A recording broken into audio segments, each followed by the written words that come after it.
The bar is low. You play Bethesda after all. Damn. Stop. Yeah. Black Flag is back, but so is Ubisoft. That's a good title. Not gonna lie, that's a really good title. Here's what our good friends at Ubisoft had to say about today's story. The additional packs are entirely optional extras for players who want them, never a requirement to enjoy or complete the game. Right. That's Ubisoft's line. You do not have to buy the $85 worth of cosmetic DLC that they've just bolted onto their remake of a 13-year-old game. And you know what? Fair enough, you literally don't. But surely, Ubisoft, all that means is you didn't have to make them in the first place, right? I mean, if I don't have to buy them to have fun, then maybe you didn't have to bother making them. But obviously, there's a reason why they rammed them in there.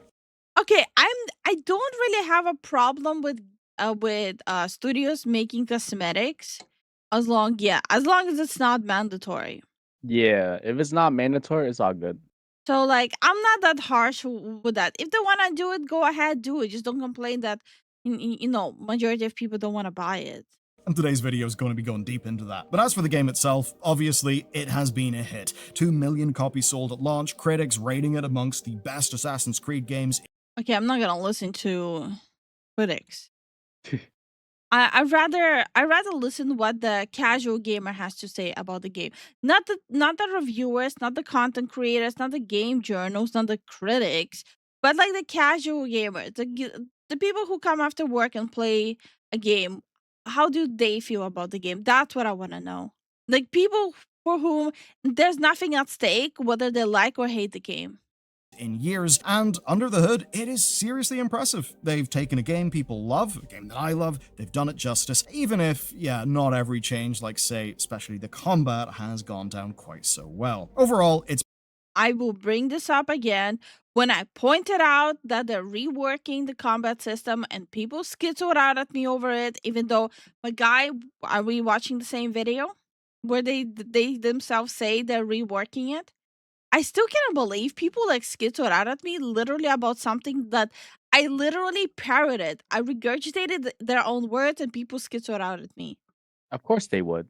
It's been good. Why wouldn't they? Though realistically, this was always an open goal for Ubisoft. It's a game with an established audience getting a good version. I mean, it's a game that we already know people and the market does like. So it's no surprise that Steam player numbers opened to be the highest the franchise has ever seen and spiked 100,000 over the weekend. Good stuff for Ubisoft. But if you scroll down in Steam, especially around launch, you see a very different story. A very negative looking story. Right. So the question is then, why would Ubisoft make these packs at all? Why is something so bizarrely pointless and also they launched it with all these packs, all these DLCs? Dude, what the heck? That is not a good look. And I will still say, if you want to waste your money on making these, don't get upset if people don't want to buy it, right? But god dang, I'm trying to think, even Oblivion did not in their remake try to sell horse armor again. That's a lot. And that's like what, 76 pounds? I don't even know. Completely anachronistic, completely clashing with the game itself, even in there. Why is Ubisoft... Yeah, these DLCs make no sense. It's so random, the look of them. Yeah, I don't... Why do people want this? I thought they would want to like look more piratey. Dragonstorm. Bro, do you think Ubisoft is trying to impress their investors from China? They're trying to pull investors from China, yeah. No, they already have them. That's what I'm saying. Do you think they're trying to like impress them? Be like, look, we're good little boys here. Yes. Taken this opportunity to make their gorgeous game look so damn cheap. Let's kick things off with the reviews, which started at mostly negative. They were under 40%, which is pretty brutal. Now, as I record this, they are climbing up to mostly positive, above 70%, and comfortably so, which is a fairly impressive recovery. But something set all those people off in the first place, and these were not fringe complaints. It wasn't things like, say, how the Ubisoft Barcelona team helped ship the game. I believe they did loads of the underwater levels, and cosmetics for who? Who's gonna see them?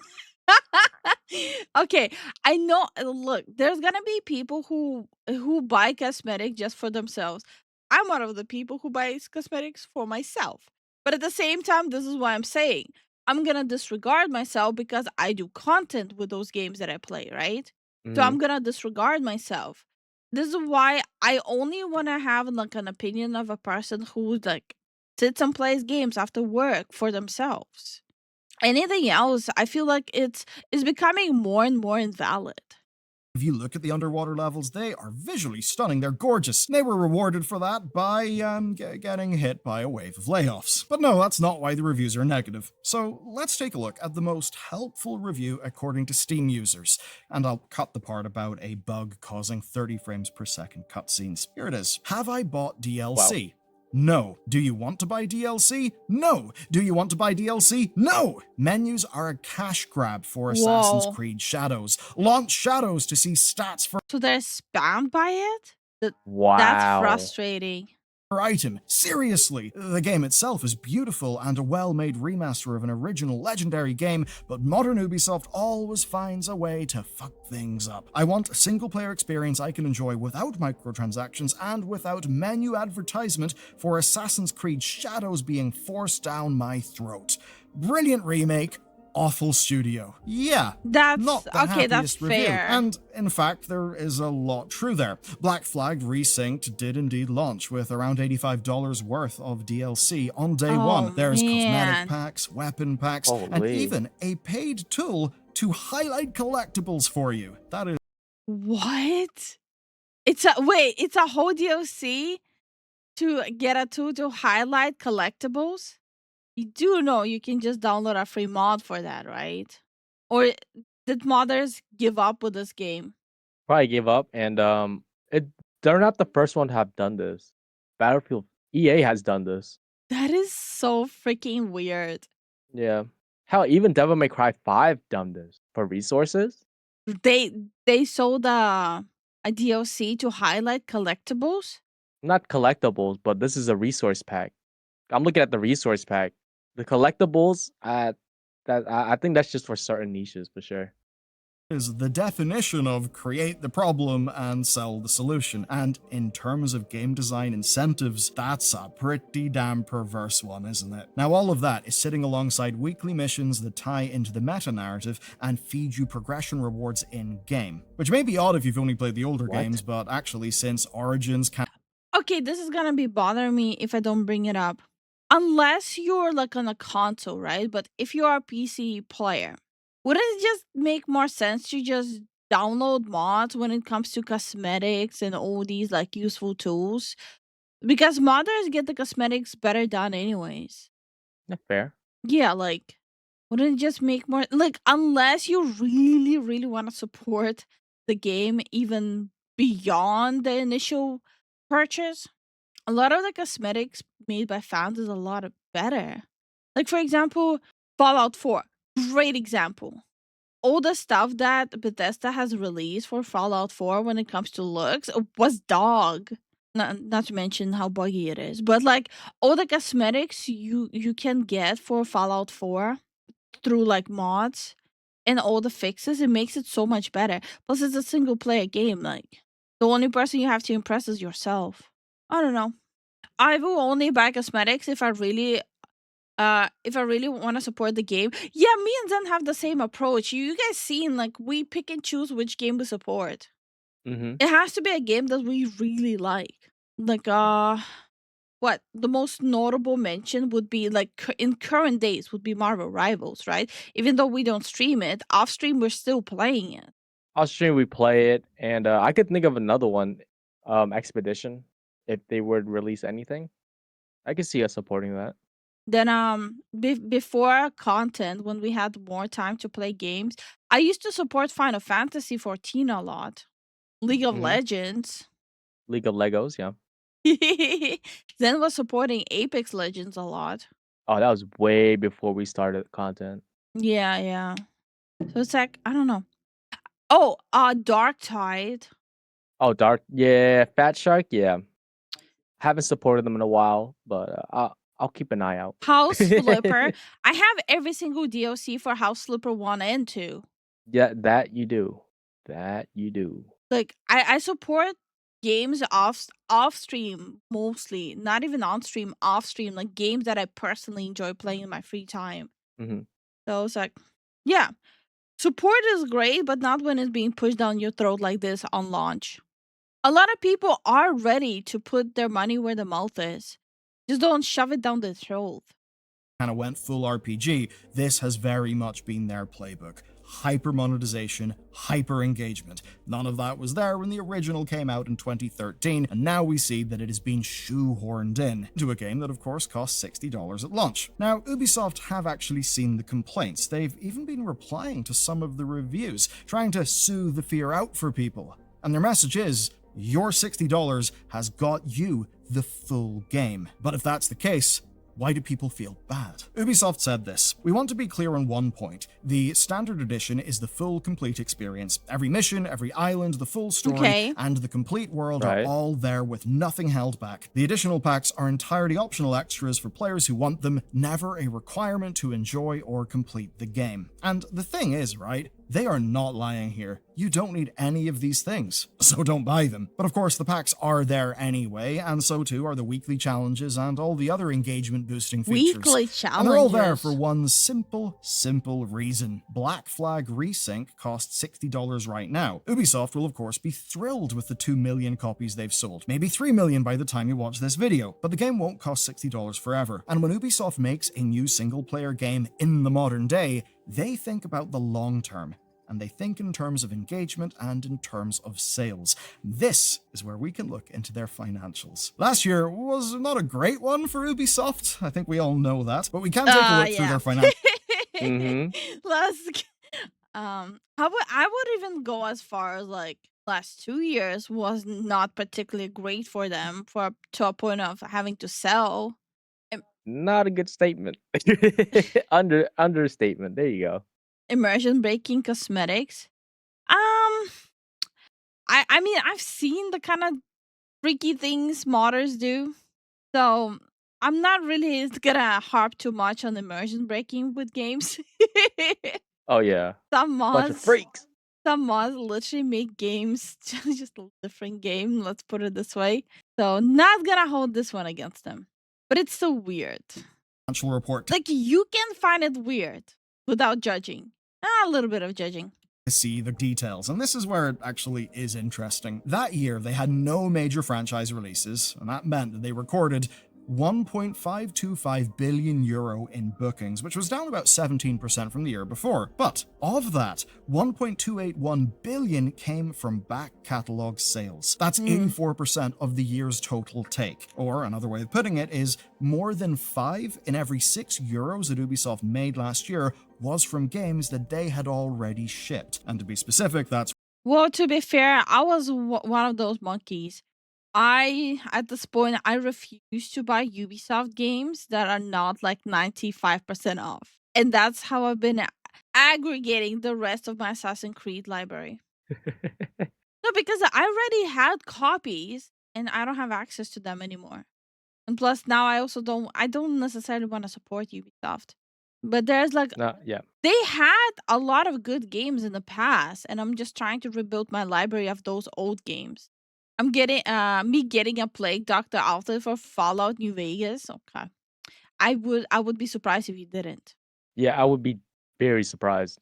Revenue from every game that came out before the current financial year. Those are games that probably don't cost $60 anymore. Now, some of that will of course be live games like Rainbow Six Siege, maybe a bit less so than in prior years, which is why Siege has just angered its players as well, with a new, far less consumer-friendly way of buying event cosmetics. But plenty of that will have came from their single-player titles sold at a discount. And DLC packs, like the ones that we've seen release with Black Flag Resynced, well, they are designed to supplement that income. You see, you, maybe a year in the future, buying this game for 50% off, are of course still putting money in Ubisoft's pocket. Less money because of the discount, but if Ubisoft can make up the difference between that and full price with in-game cosmetics, then they will be very happy and the business model will be completely justified. And if you take a look at their financials through the years and how they are so reliant on their back catalog, it seems that broadly works out for them. But what I'd like you to do is think about what we've been covering in the channel with DLC for older games. A great example of that is Witcher 3 Songs of the Past, maybe Diablo 2's Warlock class. Those are big, substantial updates designed to give people who don't want to move on to the next game something to chew on. And of course, for the company, it means... Yeah, I'm one of the people playing the remake Diablo 4. By the way, Misura, thanks again. Diablo 2.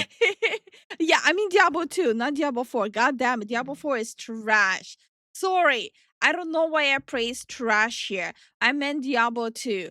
We wasted money on Diablo 4, worst mistake we have ever done. We bought 2 copies of that overpriced and we played like half an hour of it. Sorry. I should really consider playing it off stream just to see what's new. Just to get your money's worth. Yeah, to get my money's worth. Spoiler, you won't. We'll see. Muscle relaxer kicking in. Well, I hope you feel better, Tyron. Yeah, man. Got all these gamers who just like the old version, may as well make some content for them and get some money. That is, I think, a cool enough trend, but it's not what Ubisoft's doing here. Again, take a look at the Black Flag Resync DLC. The most gameplay impactful pack is the one that shows you where the collectibles are. And the funny thing about it is a guide and a bit of cross-referencing gets you that same thing for free. So what Ubisoft are really doing here with their open worlds... Have I ever told you guys I got all the collectibles? No, not all the collectibles. All the cosmetics for Yakuza Pirate. Yeah. Yes. Guess what? I didn't have to buy a DLC of locators for it. Know what I did? YouTube What'd you do? videos. YouTube videos.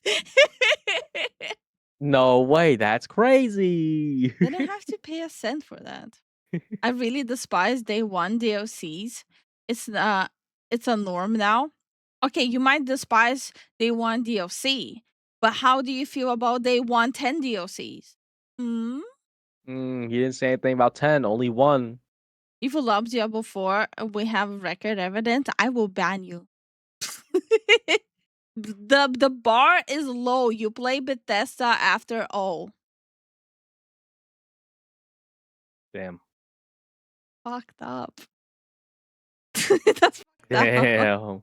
Is kind of padding. And honestly, it's not too far off what, say, Capcom get criticized for with the launch of their games, where there's all these, on the surface level, innocuous little microtransactions that can just add up and up and up and up. And while the idea of actually buying those things may seem insane to you, it certainly seems insane to me, well, Ubisoft knows that a lot of their games are bought by people who only buy a handful, maybe 2 or less games a year. So what that means for their business model is all of those engagement-boosting weekly missions and dopamine-inflicting rewards are, of course, going to have to be... I don't even understand. Why would you need, like, dailies and weeklies for a single-player game? Maybe my brain works differently, but what's the appeal of that? Well, some people play single-player games for a long, extended period of time. Yeah, which cannot relate. Okay. Yeah. Like, I tried to rush to the end game. Which, by the way, I have been pretty good about not rushing. I have been doing all the side quests in South Park as well. By the way, once more, I apologize to everyone. I kind of fumbled the upload, so I will re-upload it after the stream. I fumbled it. So, on Patreon, right? Ubisoft is going to release legacy outfits from past characters, but the catch is you need to do weekly challenges to get a currency to unlock them. Bro, did you guys experience the whole thing where you can unlock a cosmetic, but it's like temporary? To keep the cosmetic, you have to continue playing and grinding. That was a lot of Asian FPS games back in the day. I hated it. It's like, what do you mean I have the cosmetic only for 7 days? What do you mean I have to do like 20 quests a week to just keep it? And it extends for like 1 to 3 days. Yep. That's how they get you. Be in this remake of a single-player RPG because they need to keep people playing, and playtime is the one thing that correlates most strongly to people doing further purchases. It's only at that point, after dozens and dozens of hours, that Ubisoft would even expect one of those things to actually sell. And what's been reliably demonstrated is the more time you put into I do have to also say that can we stop like adding like those cinematic rain and fog in games? Or like maybe have like a toggle for it. I personally hate the rain, fog, and all that shit in games. It like makes your FPS drop. Yeah, it's an FPS dropper. There's no way they cannot make a toggle for it if you want to have it or not. Right? This is like there's no way. Nope, it's like built in. They know what they're doing. Also, I know this is people are gonna be mad at me again over saying this. I actually really liked how the old Black Flag looked. Like just from like a color standpoint as well, like the more vibrant, the more crisp look. I Okay. really I'm not a fan of the like whenever they remake games, it's like tap a sepia filter on it and make it a little fuzzy. I don't like it. It makes it so hard to see. Yeah. a game, the more likely you are to actually buy something that is for sale within that game. So it's only after dozens of hours of play and many weeks of doing weeklies that Ubisoft expects to sell these types of cosmetics to the people who, for whatever reason, are just going and grinding their dailies and almost playing a game like Black Flag as if it was an MMO. That's likely the main category of person they're targeting. Of course, the other one is people picking up the game for the first time whenever it's, say, a few months or a few years down the road where everything is going to be on discount. And the thing is, this costs Ubisoft next to nothing, bar some skin design and implementation. Of course, this is all extra cash for Ubisoft, cash that they desperately need. It's more money wrung from their audience on the one bit of their business that they can guarantee will just about always exist. Because even though Ubisoft has had nothing but bad news for years and years and years and years, they still have a chunky back catalogue that reliably performs. Not that that's been enough to save their corporate story, because here's their problem. They've spent so long trying to get new games out that they're actually starting to warn investors about missing the boat. Here's the fascinating bit. Stephen Totillo over at GameFile combs through annual reports every year for changes, and this time, Ubisoft had quite a few of them. And among them, they've stopped framing microtransactions as being fun for customers. Maybe that's because that line kept generating like negative headlines. You know what? I'm gonna applaud any studio who will first admit to the whole thing being like, come on, buy the DLCs, oing cash pick. Come on, be a good little swine for me. I'm gonna have a lot of admiration for that company. The first company that goes mask off and says that, I will give them a standing ovation. It's like, if I'd be like, oh, they know how to ball. Okay, they're not hiding it. Honestly, I feel like if a company were to do that, they will probably gain a bit of my respect. Just a little bit, not too much. You know, you don't wanna give them too much respect. They're doing it. Let's be honest, like gaming companies are just findoms. Stop! Don't say that. I said it, and I'm not taking it back. Ew. For them. And what they've done then is they've actually called out a new risk to investors. And here's the risk. Quote, releasing a game too late when the market anticipation has waned and it no longer meets market standards in a highly competitive environment. Words go on, but that really is the core bit. Now, of course, Black Flag Resynced is clearly not one of those games. I didn't intend this pun, but it has not missed the boat. And certainly by Ubisoft standards, this game was turned around quickly. Kotaku reported the development in this began in 2023, and according to Insider Gaming, it would have actually shipped in November 2025 if Ubisoft hadn't delayed everything. Thankfully they did, though it seems the delays were worth it. Now, add to that it was being led by Ubisoft Singapore. Yeah, them. Remember when they used to be in the news all the time with Skull and Bones? And this is really exactly the type of development that they want to champion going forward. Fast development, heavily subsidized by the Singapore government, and a near guaranteed chance of success. Because, of course, it's a remake of a good game that already has a built-in audience. You can really see the likes of this as a safe spot, and that's because everywhere else in Ubisoft's portfolio, as they restructure, everything's basically up in the air. So because of all that restructuring, restructuring, there is the risk of more years like last year, where more than 80% of the company's bookings are coming from old games. And if you put it all together, Ubisoft needs these games earning more, and they need them to be earning more over even more time. They need that all while the games themselves are developed quite a bit. I'm sorry, I'm just taking it back. Wait. Skull and Bones was subsidized by the government? Wait, huh? That's what I'm still processing that. I'm gonna go all the way back here.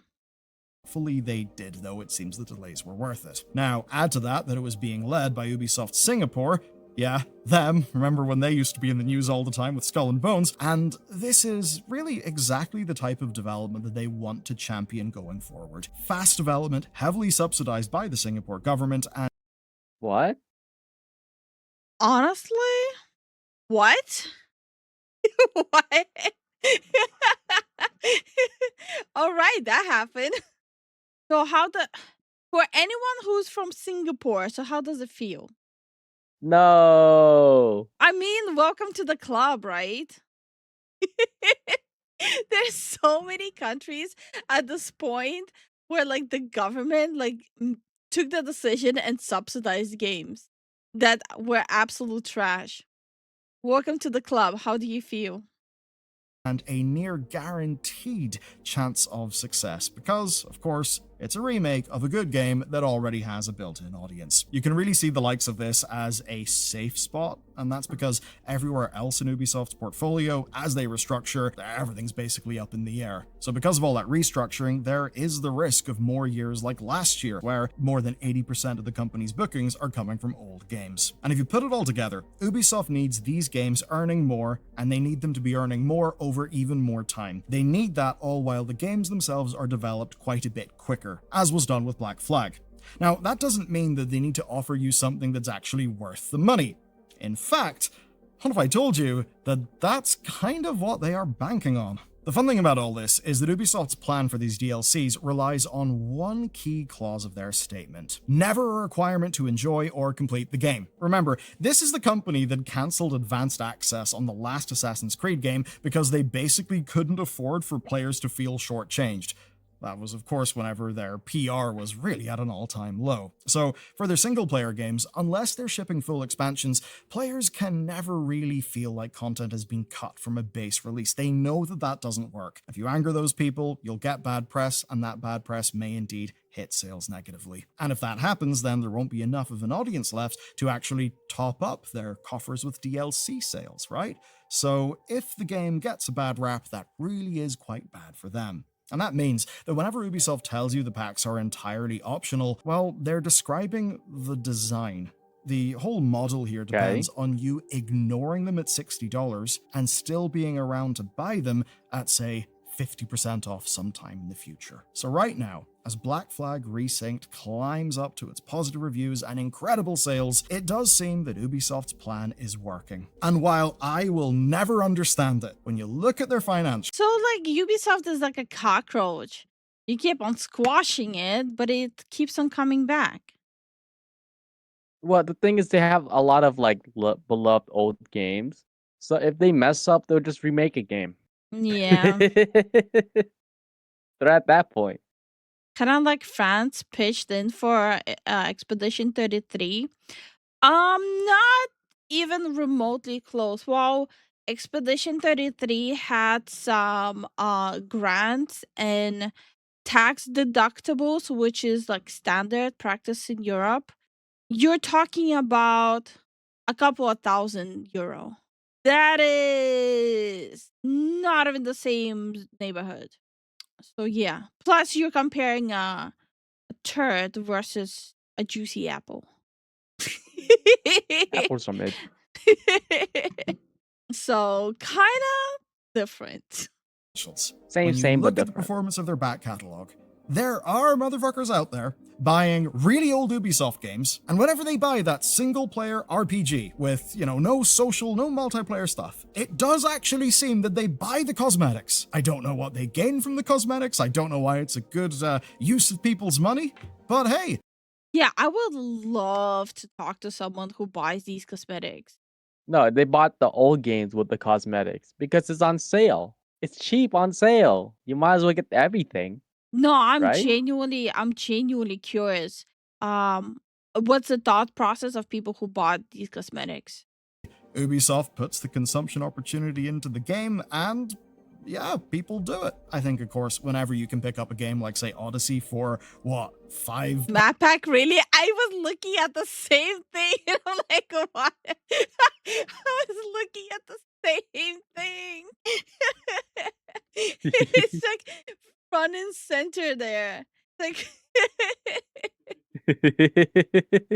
I'm glad my brain wasn't the only one going there. Like Master Assassin character pack, Master Assassin naval pack, Hellfire character pack, Hellfire naval pack, Sea Serpent character pack, Sea Serpent naval pack, Dragonstorm character pack, Dragonstorm naval pack, and map pack. And that's the collectibles locator.